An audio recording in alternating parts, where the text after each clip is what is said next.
working to connect a region of over 600 million bridges between our lands.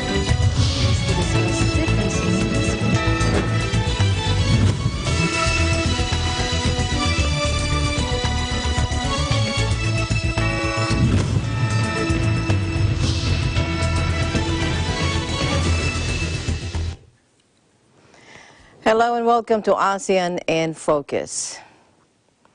Today, President Duterte has decided to extend the enhanced community quarantine until May 15 in Metro Manila, Central Luzon, Calabarzon, and other high-risk areas in Luzon, and impose the ECQ in other high-risk areas in Visayas and Mindanao with high incidence of COVID-19. President Duterte, upon the recommendation of the Interagency Task Force on Emerging Infectious Diseases, extended the ECQ in the following areas. Take a look.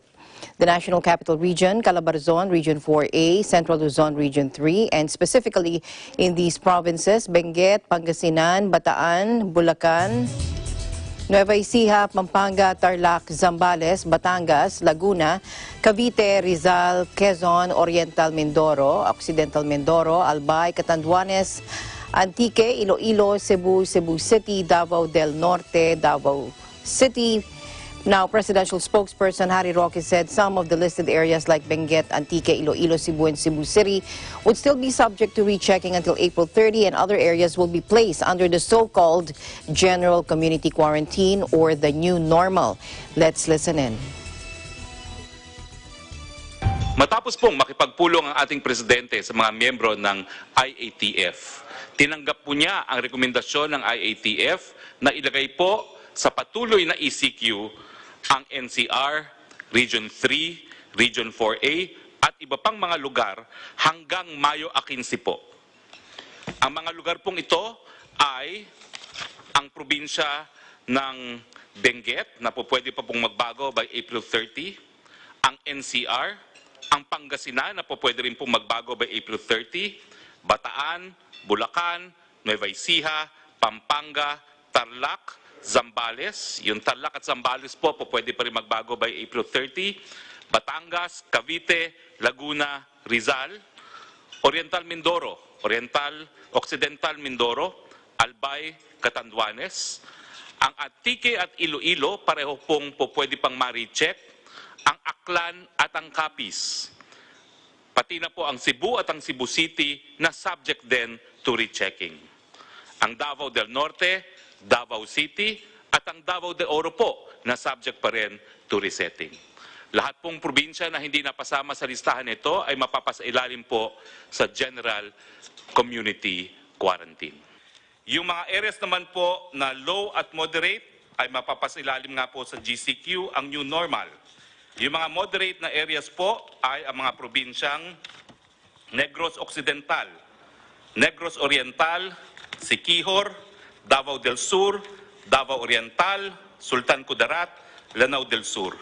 At yung mga low po na areas na mapapasailalim din sa General Community Quarantine ay mga probinsya ng Apayao, Mountain Province, Ifugao, Kalinga, Ilocos Sur, Batanes, Quirino, Aurora, Palawan, Romblon, Camarines Norte, Sorsogon, Masbate, Guimaras, Bohol, Biliran, Eastern Samar, Leyte, Northern Samar, Southern Leyte, Zamboanga del Norte, Zamboanga Sibugay, Bukidnon, Camiguin, Davao Occidental, Sarangani, Agusan del Sur, Dinagat Island, Surigao del Norte, Surigao del Sur, Agusan del Norte, Basilan at Sulu. Po ang recommendation sa mga areas under General Community Quarantine. Ito po yung mga lugar na hindi na mapapasailalim sa ECQ. Pwede pong magtrabaho ang mga manggagawa sa Sektor 1, 2, and 3. Ito po'y gagawin on a work-in phase. Yung mga bata po, edad 0 hanggang 20, at yung mga matatanda, 60 and up, and high health risk, mananatili po sila sa kanilang mga tahanan. Papayagan po ang mall opening covering non-leisure shops. Papayagan po yung mga priority and essential construction projects na mag-resume. Papayagan po ang mga non-workers to go out to buy goods and services except those pertaining to Sector Category 4, yung leisure at mga kabataan. Papayagan din po ang public transport na mag-operate at reduce capacity at ang LGU po to enforce curfew at night dun po sa mga hindi manggagawa. For GCQ areas, General Community Quarantine, i-consider po ang reprioritizing ng SAP cash subsidy towards ECQ areas. Ibig sabihin, yung SAP po na para sa areas na hindi na po under ECQ, syempre po yung cash subsidy, kinakailangan pag-aralan na ibuhos dun sa mga areas under ECQ pa rin. Yung mga GCQ areas, consider to allow na po yung high school, Higher Education Institute, HEI, school year to finish and give credentials to students. Sa ECQ and GCQ areas, bubuksan po ang mga paliparan at ang mga puerto para sa mga goods lamang. Yung option po to shift to GCQ sa mga moderate to low risk area by industry. Nagbigay po sila ng rekomendasyon na 100% opening para sa agrikultura, fishery, forestry, sa food manufacturing at lahat po ng supply chain including ink, packaging, raw materials, sa food retail, supermarket, restaurant for takeout and delivery only, mga hospital, logistics, water, energy, internet, telecoms, media. Yung opsyon naman po sa GCQ, sa moderate to low risk area by industry, ang rekomendasyon po ay buksan from 50 to 100% opening. Yung other manufacturing po, gaya na electronics and exports, yung e-commerce and delivery for essential and non-essential items, yung repair and maintenance services po, housing and office services. Yung option po to shift to GCQ in moderate to low risk area by industry, consider po na buksan hanggang 50% on-site work and 50% work from home. Mga financial services, BPO, other non-leisure wholesale and retail trade, other non-leisure services. Yung option po sa low risk to moderate areas na buksan by industry, consider for 100% closure. Maski po low to moderate risk, consider for 100% closure pa rin dahil po ang mga transmitters ay kabataan mula edad 0 to 20, lahat na eskwelahan. I-consider po ang late opening sa Setyembre except po sa online learning, yung leisure, amusement, gaming and fitness, yung kid industry na tinatawag, turismo, all gatherings including religious conferences at iba pa, limited opening po ng malls, at limited opening ng construction. Yan po ang rekomendasyon ng inyong IATF. All right, let's head on over now to our EBC Silicon Valley Bureau, where Don Orozco joins us live. Hello, Don. How are you? I am always good, Alma. That's good. Good to hear from you too. Greetings to all our televiewers and, of course, to all who are streaming us live all over the world. Okay, so Don, reports have it that California has just experienced its deadliest day yet on the coronavirus. Can you tell us more about this? Well, you're right, Alma. Today, California actually reported statewide 118 deaths. So it surpassed the high of 95, which was set last week. So for good measure, it is now at 118 and considered as the deadliest day in terms of coronavirus COVID-19. But the positive side of the coronavirus right now is that there is the flattening of the curve. The incidence of reports and so on have diminished. So the control, the lockdown has always been working, which means to the process of reopening, the state Governor Gavin Newsom was saying he is not seeing any light of reopening soon, but he is allowing already some cities to do a partial opening. Like here in the Bay Area, there is one place, the Napa Valley, they already opened the golf courses, some restaurants, and some amusement parks, but only for the residents of Napa. Okay. So that's the situation when it comes to the coronavirus. Okay, so what about, And yes, go ahead, go ahead. well, just wanted to let you know that here in our county, Santa Clara County, in Santa Clara, there are 10 counties in the Bay Area. Half of them, 5 counties, have already required people, if you go out, you have to put a mask. Okay. Okay? Now, there are now stores like, for instance, the Filipino stores, Seafood City Grocery. They do not allow you to go inside if you do not have a mask. What So are it these is counties, not- Don? Say that again? What are these counties that are, what do you mean, making you wear a mask? It is, well, one is Contra Costa, Alameda, and then San Mateo County. But Santa Clara County is not part of it. They are not requiring yet the use of mask. But still, Santa Clara remains to have the highest. We have about 6,900 cases and 239 deaths. Okay. And yet you're not required to wear a mask in Santa Clara. We are not required to wear a mask in Santa Clara. But you have stay-home measures, shelter in place. You know, it is completely different because in your area, in the Philippines, the way I see it, really, there's like checkpoints. Yes. Here, you can actually go out freely. It's just that there's no work. There is no offices and workplaces are practically closed. That is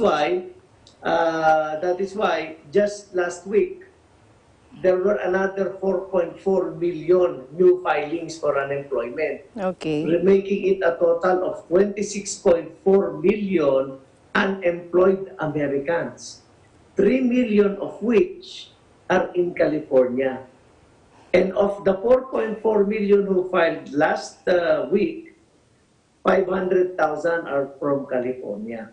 It is considered as the fastest decline in unemployment numbers. Because, you know, there's the 2008 and there's other incidents where there is too much unemployment. But this one is the fastest.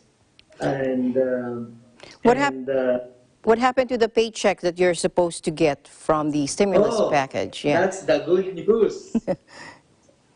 Because the 1,200, that's phase 1, I am already a recipient of the $1,200 stimulus package. How long So would that one- last? What's that? How long would that last? That 1,000? Do you get Well, that it every month, or depends, but if you are from here, is it just a one-time pay, or do you get that every month? Currently, it is just a one-time pay because that is part of the package. But there's like several phases.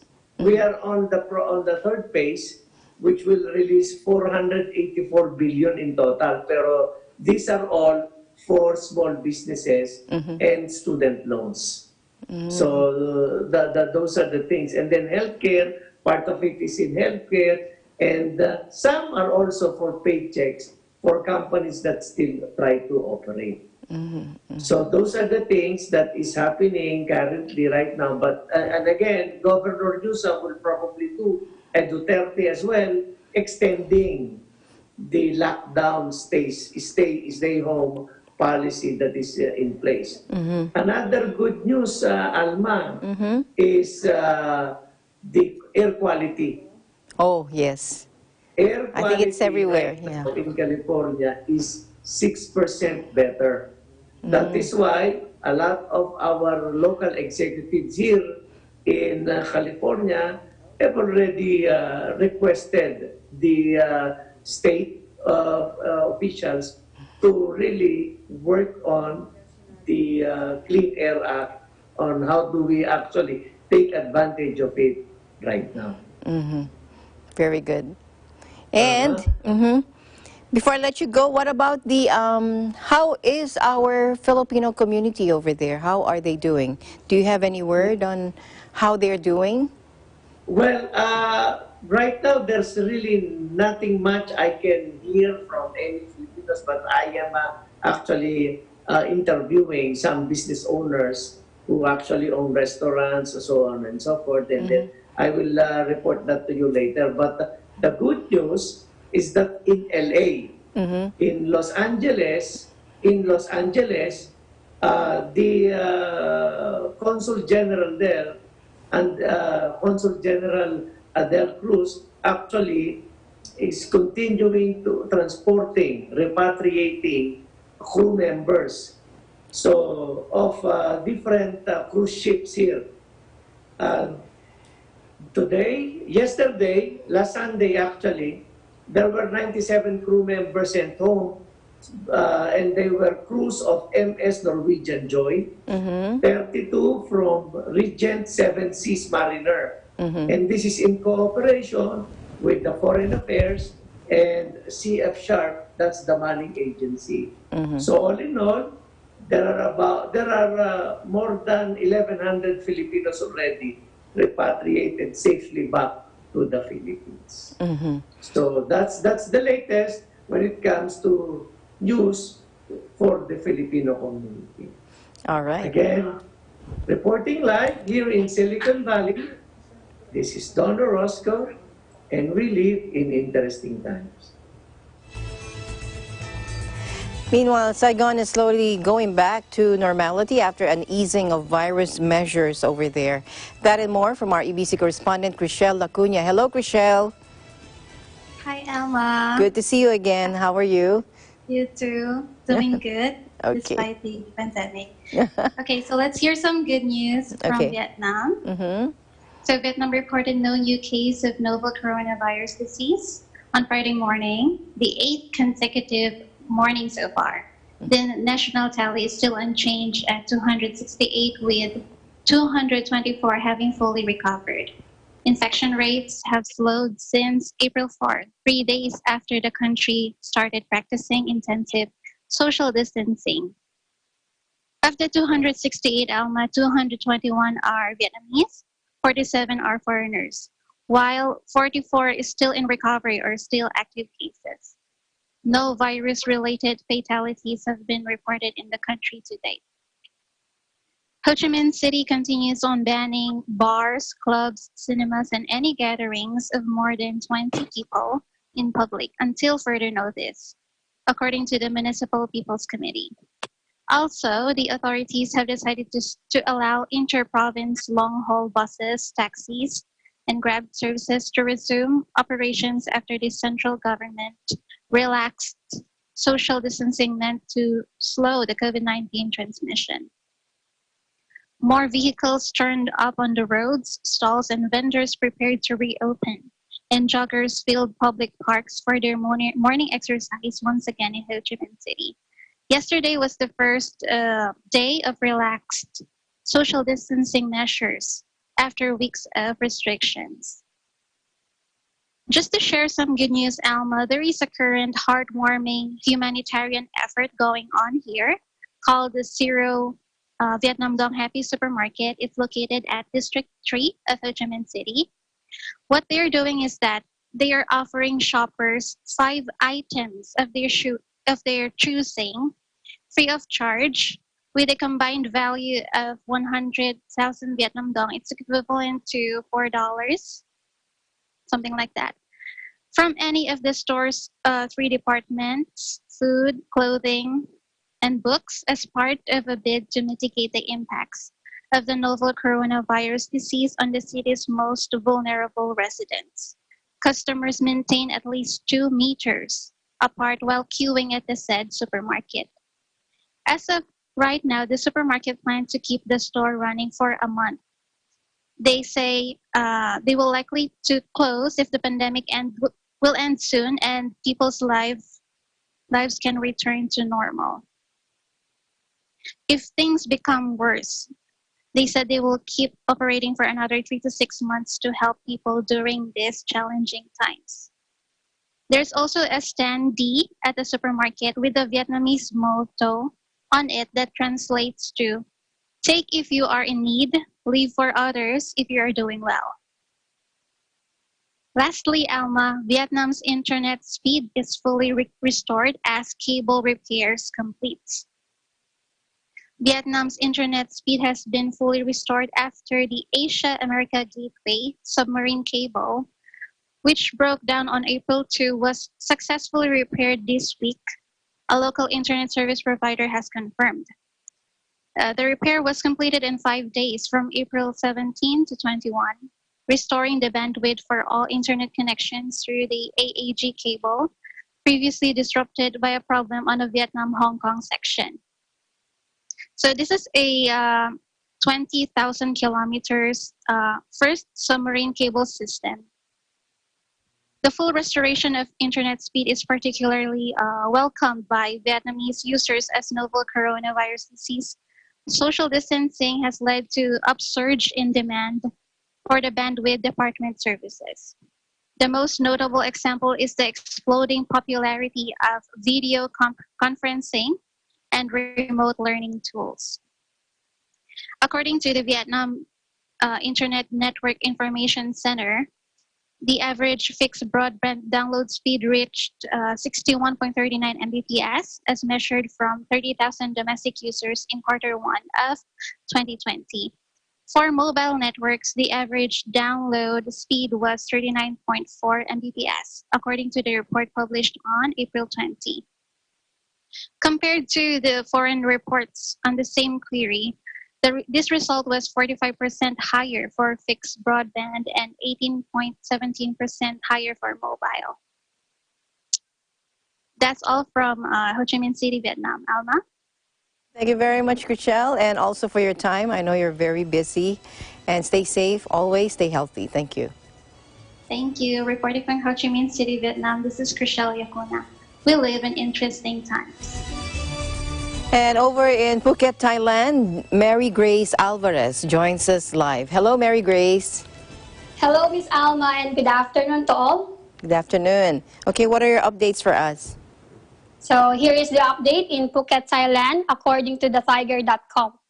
A 1-month-old baby boy has become Thailand's youngest coronavirus patient to successfully make a full recovery from COVID-19 after a team of medics used up a cocktail antiviral drugs.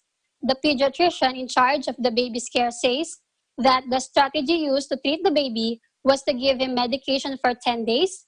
We conducted a health check on him every day, and after 3 days, his x-ray showed signs of gradual recovery.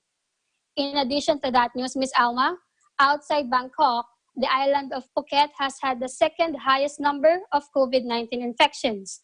Now, the provincial governor is looking at a possible lifting of some of the inter-tampon travel restrictions that have virtually locked down the island for the past month. Phuket's outgoing governor, Pakapong Tawipat, says they are seeking opinions from all the quarters about the possibility of reopening some of the island's 17 tambons or sub-districts once they are free of new COVID-19 cases for 14 days. Out of the province's 17 tambons, there are 8 still considered in a red condition, including Patong, Bang Tao, and Katu. The provincial governor hinted that the lockdowns may have to continue in the 8 red tambons for at least another 14 days. Last but not the least, Ms. Alma, here is a quick update in COVID-19 cases here in Phuket. As of April 24, 2020, 4 new COVID-19 cases added today, all in Bang Tao area. Total number of confirmed cases is 201 plus 4 today. 65% have recovered, 57 patients still in hospital, and 4 patients in critical condition. Back to you, Ms. Alma. All right. Thank you very much, Mary Grace. And I'll see you back soon. And keep safe. Always stay healthy. Thank you, Ms. Alma, reporting live in Phuket, Thailand. This is Mary Grace Alvarez, and we live in interesting times. ASEAN and Focus will be right back. Maraming salamat po sa nurse na nag-asikaso sa amin ng anak ko kahit sobrang busy niya. Hindi po ako iniwan ng doktor hanggang sa umayos ang pakiramdam ko. Salamat po talaga. Thank you po sa nursing assistant na pumansin agad sa amin pagdating namin ng ospital. Thank you so much po talaga sa lahat ng staff ng ospital, maging sa mga utility po, dahil gumaling po ako dahil sa kanila. Ating pasalamatan at pangalagaan ang mga magigiting na health workers.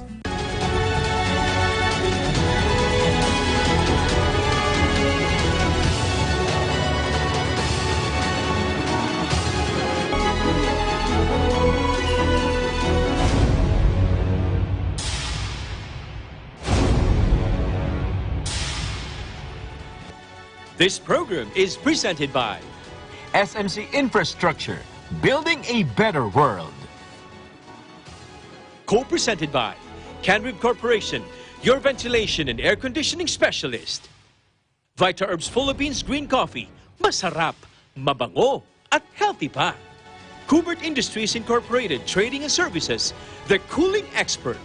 In participation with Rain or Shine Elastomeric Waterproofing Paint, color for protection for your home. Matimco. Matimco is wood. Wood is Matimco.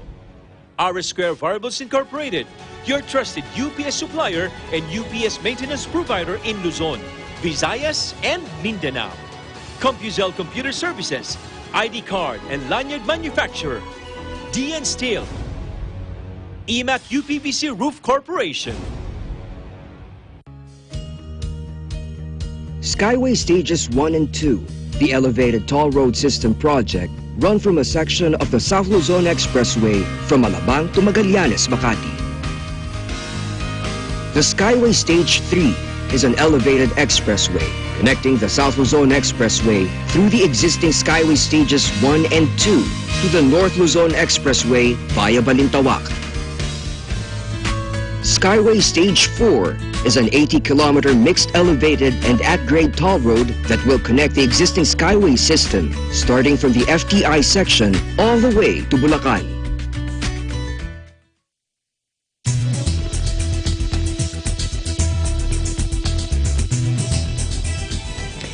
ASEAN and the United States will accelerate a COVID-19 vaccine development and ensure its equitable access to everyone. That and more news from our EBC correspondent in Hanoi, Ralph Wandolph Empay. Hello, Ralph. Hi there, Alma. Happy Friday. Happy Friday. Indeed. Yes.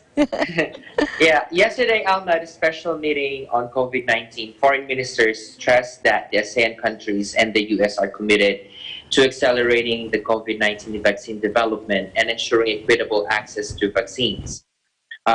Deputy Prime Minister, Foreign Minister Nguyen Binh Minh, on behalf of Vietnam's 2020 ASEAN chairmanship, joined other ASEAN foreign ministers and the U.S. Secretary of State Michael Pompeo to exchange views on the COVID-19 situation as well as discuss experiences, strategies, and partnerships in fighting the pandemic.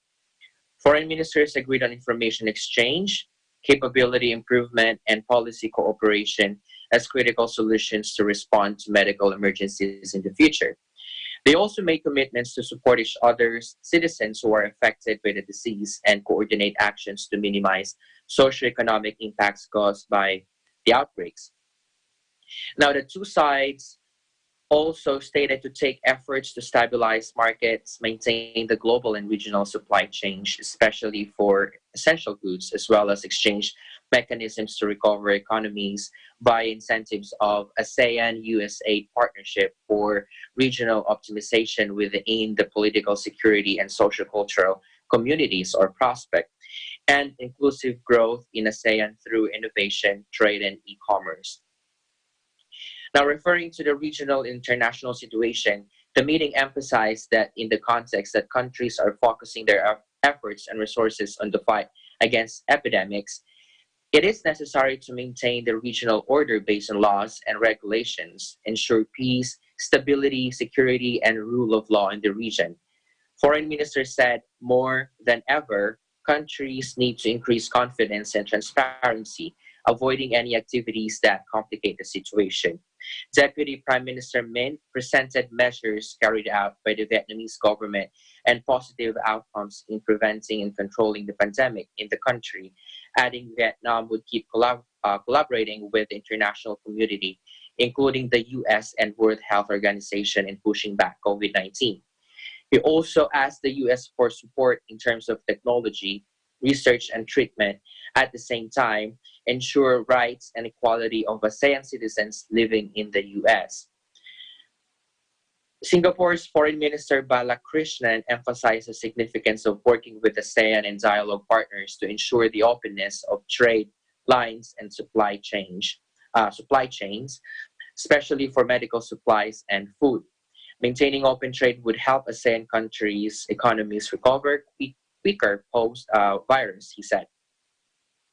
Furthermore, responding to his ASEAN counterparts, Secretary Pompeo expressed high appreciation toward ASEAN for their valuable support in promoting the continued flow of vital medical supplies into the United States. Secretary Pompeo said in a statement, and I quote, "For example, Vietnam expedited clearances for charter flights to deliver 2.2 million personal protective suits to the US, and we expect more shipments of personal protective equipment in the coming weeks. Additionally, since the beginning of April, Malaysia facilitated the speedy delivery of over 1.3 million kilograms of gloves for US healthcare workers. Cambodia helped Americans safely return home from the Western Dam cruise ship." Unquote. According to Pompeo, the US will deploy all available measures to minimize damage of the pandemic and restore global growth. I quote, "We start from a strong foundation with $294 billion in two-way goods trade in 2019 and $273 billion of US foreign direct investment across ASEAN countries." Unquote. He also expressed concern over aggressive activities of China in the South China Sea, known as East Asia in Vietnam, and called for regional collaboration in maintaining peace and stability. The Secretary also added that ASEAN is committed to continue building the future based upon the tries and true principles. ASEAN centrality, openness, transparency, a rules-based framework, good governance, and respect for sovereignty. Alma? All right. Thank you very much, Ralph, for that update. Must be a big sense of relief over there because of That's the right. lifting of some... May I just also add, Alma, that Vietnam has donated $100,000 worth of face masks and medical equipment to Japan, as well as 200,000 face masks to the US to assist these countries in the fight against COVID-19. And also, Hanoi authorities have begun screening sellers at local wholesale markets with quick result test kits to fight the pandemic. Yeah, things are starting to go back to normal here, Alma. It's really good news. Domestic flights and interprovincial buses have resumed their operation after the social distancing was eased yesterday. Yeah. And last but not the least, Alma, I'd like to greet all staff of Net25 belated happy anniversary.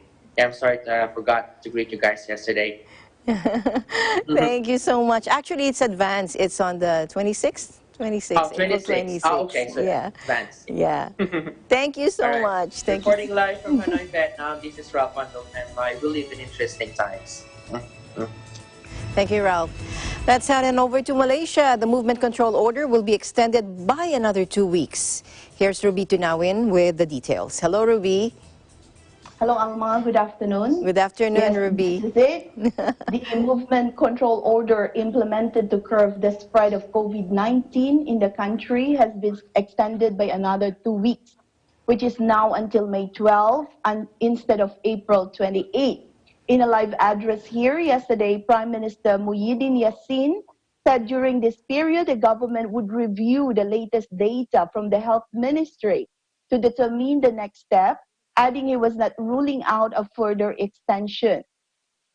This could mean Muslims would not be able to celebrate Hari Raya in their kampungs or their villages, and businesses may not be allowed to fully operate yet. Muhyiddin also said Putrajaya was studying how to revive the economy in stages with short, mid, and long-term economic recovery plans in the works.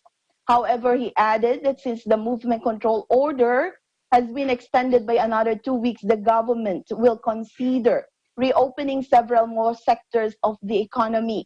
However, companies will still be subject to strict conditions in order to operate, to ensure the safety of workers and the cleanliness of the workplace.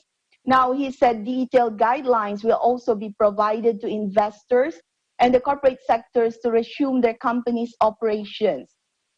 He did not give details, however, on which sectors would be allowed to operate. The government also confirmed today that they are in talks with 2 companies from China that are developing a vaccine against COVID-19 to have clinical trials done in Malaysia. China has been recently reported to have approved early-stage human tests for 2 experimental coronavirus vaccines as it battles to contain imported cases and prevent a second wave of COVID-19. The experimental vaccines were said to have to be developed by a Beijing-based unit of Sinovac Biotech and by Wuhan Institute of Biological Products, an affiliate of state-owned China National Pharmaceutical Group, according to Xinhua News. Health Director General Dr. Nur Hisham said that the Health Ministry is open to helping other countries undertake clinical trials for the development of a COVID-19 vaccine, in hopes that Malaysia will be prioritized once a viable vaccine is found. He also pointed out that Malaysia may not have the capability to develop vaccine, but it may be able to help manufacture the vaccines once the formula is developed. Meanwhile, the Ministry of Science, Technology and Innovation in Malaysia said that it has identified several countries with which it's open to forming a collaboration and strategic partnership in the development of vaccine for COVID-19. The countries include China, UK, South Korea, India, Bosnia, and Russia. And as of now, Malaysia had already been contacted by some of these countries to express their interest in collaborating on clinical trials for the COVID vaccine once ready. As of today, there are currently no approved vaccines or medication for the pandemic, which has killed more than 185,000 people worldwide so far. Now, the study by Malaysian researchers to find out if traces of the COVID-19 virus can be found in the sewerage system may be used to detect COVID-19 infections in communities, particularly those who do not show any symptoms. Virologist Associate Professor Dr. Nazlina said the study was necessary as a recent scientific report by the National Institute of Public Health and Environment in the Netherlands showed that the genetic material or the viral RNA of the COVID-19 virus was detected in its sewage treatment plants. The report said this material came from the stools of patients infected by the COVID-19. Naslina, however, said that any coronavirus present in the sewerage system cannot infect humans, as sewage also contains other microbes that can destroy the outer coat of the virus. The Washington, D.C. US-based Water Environment Federation recently stated on its website that to date, the scientific community has found no evidence of viable COVID-19 virus in wastewater systems. While it is true that current researchers have found traces of the virus in the sewerage systems in the Netherlands and in the United States and Sweden, and if you can recall, a report made by WHO back in 2003 also said that a defect in sewerage piping system had caused the transmissions of the SARS virus at an apartment block in Hong Kong. Other researchers think that the Netherlands research findings may not be applicable in Malaysia due to differences in climate and sewage treatment plant capacity. That also Malaysia's sewage treatment and sewerage system is among the most modern in this region, and as such, it is safe and does not serve as an agent for the transmission of disease-causing viruses. Meanwhile, Malaysia called on Thursday for dispute over the South China Sea to be resolved by peaceful means, amid a standoff between Chinese and Malaysian vessels that a U.S. think tank said had been going on for months.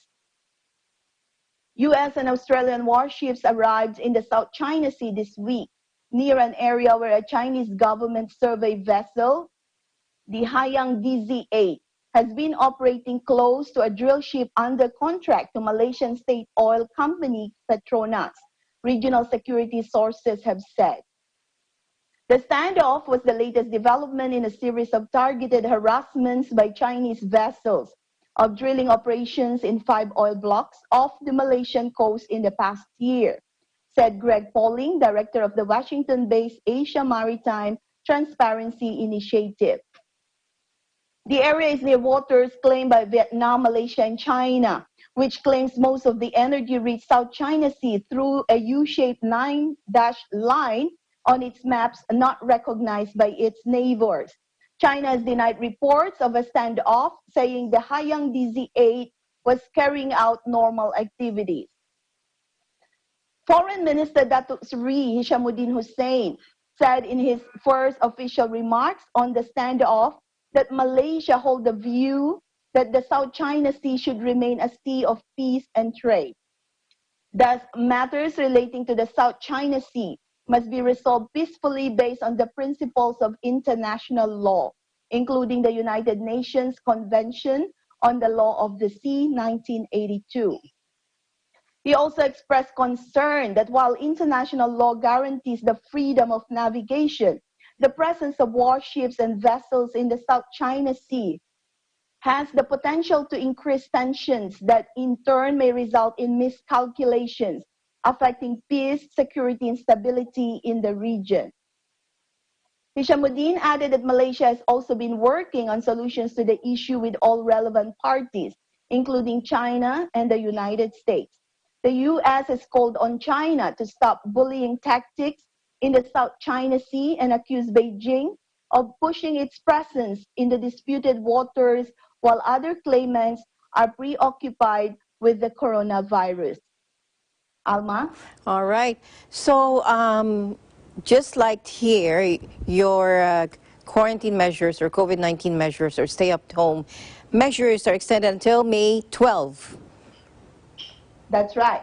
So how is our local citizenry there reacting to this new news?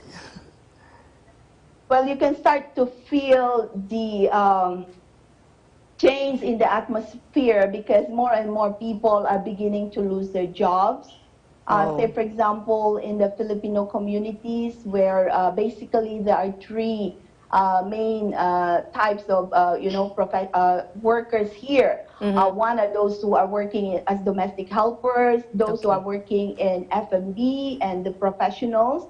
Many of the F&B workers have now started to complain that they don't get any salary during this month. Started in March. Yeah, so they don't get any pay.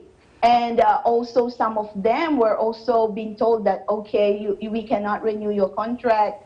So now the burden is on the embassies now to send them back, or to those agencies who actually brought them here to find a way on how to help these people. So, but generally, SMEs in particular, there's really a lot of talks going on, a lot of discussion, dialogues going on, and you really can feel that everyone is trying to find a way on how to move from here. Alma. All right. What about, you said the SMEs, what about our domestic workers over there? I mean the, what do you call this, the home workers? The domestic home workers, how are they going to be, how are they being addressed, their problems? Are they still working without pay? No, the domestic helpers are of different scenario. They do get pay. But the difference now is they used to get 1 day off in a week. But this time they don't. They are not allowed to go out. So a common feedback is they are now working more than the 8 hours, a day kind of work, and they don't really get that day off because practically they stay with their employers, and any time of the day they can just be called to run errands and do all these household chores, Alma. And the professionals? The professionals, most of us are working from home. There's no, so far the issue is not much on the professionals, but we are foreseeing that right after this MCO, there will be, a major change in many of the businesses. So because as it is, Malaysia has already forecasted 30% of the foreign workers to be laid off, as a result of this pandemic, Alma. Oh my. Okay, so thank you for all those updates, and we're very interested on the developing story, on this developing story as we go along. Thank you so much, and please keep safe, stay healthy. Thank you. Thank you. Reporting from Kuala Lumpur, Malaysia, this is Ruby Tinawin. We live in interesting times. And that is the latest news around the ASEAN region. I'm Alma Angeles, and we live in interesting times.